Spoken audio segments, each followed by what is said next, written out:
साथ आतंकवाद के खिलाफ खड़े हुए नजर आ रहे हैं। आइए अब आगे बढ़ लेते हैं और जानते हैं कि किस तरीके से एनआईए पहलगाम आतंकी हमले में जांच में जुटी हुई है।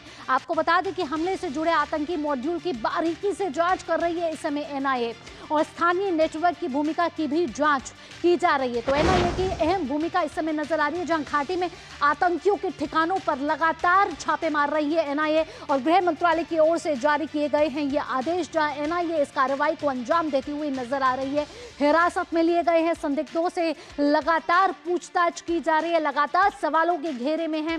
और आपको बता दें कि आतंकी घटना के प्रत्यक्षदर्शियों से हो रही है पूछताछ, यानी कि जो विटनेसेस थे वहां पे उनसे भी लगातार पूछताछ की जा रही है। साजिश का पता लगाने के लिए सबूतों की तलाश और तेज की जा रही है, और आदेश के बाद एनआईए ने संभाल ली है जिम्मेदारी। गृह मंत्रालय ने यह जिम्मेदारी एनआईए को सौंपी है, जिसके बाद एनआईए कड़ी निगरानी करते हुए साथ ही साथ पूछताछ करते हुए जो भी संदिग्ध पाए जा रहे हैं उनको कटघरे में लाती हुई एनआईए। आइए अब आगे बढ़ते हैं, जानते हैं कि किस तरीके से अब जो भड़काऊ ऐसे इस तरीके की बयानबाजी कर रहे हैं उस पर भी रडार जो है वो लगातार तेज होता नजर आ रहा है। नेहा सिंह आपको बता दें लोक गायिका हैं, यूट्यूबर है, और उन पर इस समय कड़ा एक्शन लिया गया है। क्यों ये कड़ा एक्शन लिया गया है? क्योंकि उन पर देशद्रोह का आरोप लगाया गया है, उन पर एफआईआर दर्ज की गई है, क्योंकि उन्होंने कुछ ऐसी बातें बोली है जो देश के सौहार्द को ठेस पहुंचाने वाली।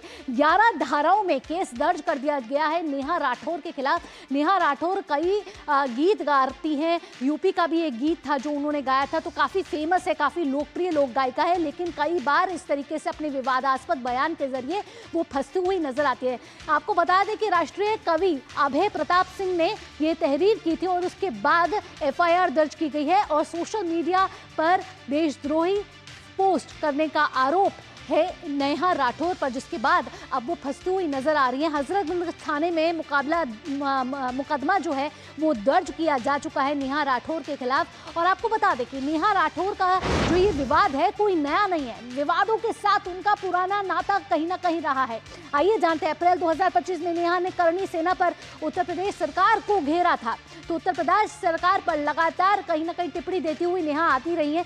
नेहा ने उत्तर प्रदेश को बताया नरसंहार के रास्ते पर, तो इतने बड़े बड़े बयान नेहा राठौर ने दिया है, तो कोई नया बयान नेहा राठौर ने इस बार नहीं दिया जिसमें वो फंस गई हैं। फरवरी 2025 में नेहा ने सांसदों पर कसा था तंज, और नेहा ने संसद की गरिमा पर उस समय उठाए थे सवाल। बात अगर जनवरी 2025 यानी कि इसी साल की जाए तो नेहा ने धीरेन्द्र शास्त्री पर भी निशाना साधा था और कहा था कि उन पर भी एक बड़ा बयान उन्होंने दे डाला था। मोक्ष वाले बयान पर सरकार को नेहा राठौर ने खेड़ा था।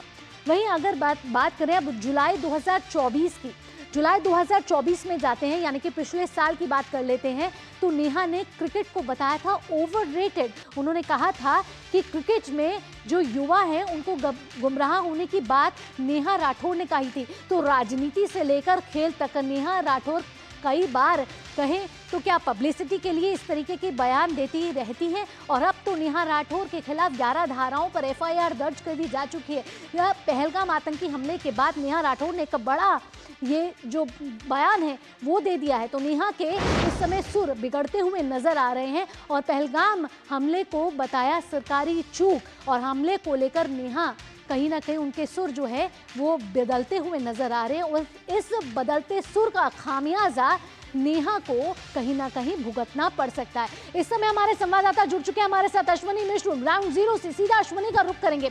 अश्वनी, एक तरफ एनआईए की जांच आगे बढ़ती हुई नजर आ रही है, भारत सरकार इस समय कड़े एक्शन लेती हुई नजर आ रही है, एक तरफ डिप्लोमेटिक स्ट्राइक, एक तरफ डिजिटल स्ट्राइक, और वहीं जम्मू कश्मीर के विधानसभा का विशेष सत्र की शुरुआत भी हो चुकी है। कैसे माना जाए इस पूरी घटनाक्रम को लेते हुए, किस तरीके से भारत सरकार इस समय कड़ा रुख अपनाते हुए नजर आ रही है?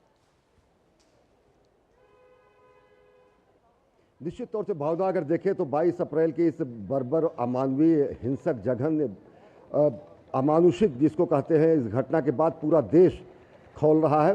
उसके अलावा सबसे बड़ी बात यह है कि जैसा आपने कहा कि विधानसभा का विशेष सत्र जम्मू कश्मीर के विधानसभा के अब तक के राजनीतिक इतिहास में अगर देखें तो कभी इस तरीके का विशेष सत्र आतंकवाद पर नहीं बुलाया गया है।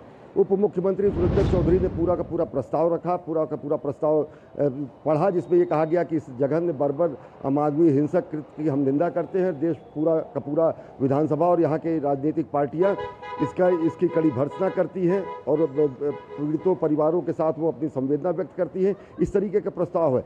दिन भर ये पूरा का पूरा चर्चा चलेगा, अलग अलग राजनीतिक दल इस पर अपना विचार रखेंगे। लेकिन सबसे बड़ी बात यह है कि हर एक राजनीतिक दल, पहला ऐसा वाकया है जब हर एक राजनीतिक दल एक ही सुर में जघन्यतम इस घटना को निंदा कर रहे हैं, कड़ी भर्त्सना कर रहे हैं जी। और सबसे बड़ी बात यह है कि अलग अलग लोगों के राय हुआ करते थे राजनीतिक रूप से, लेकिन हर कोई घाटी का एक राजनीतिक दल, हर एक राजनीतिक दल इस पर एक मत है और ये विशेष सत्र इसीलिए बुलाया गया है।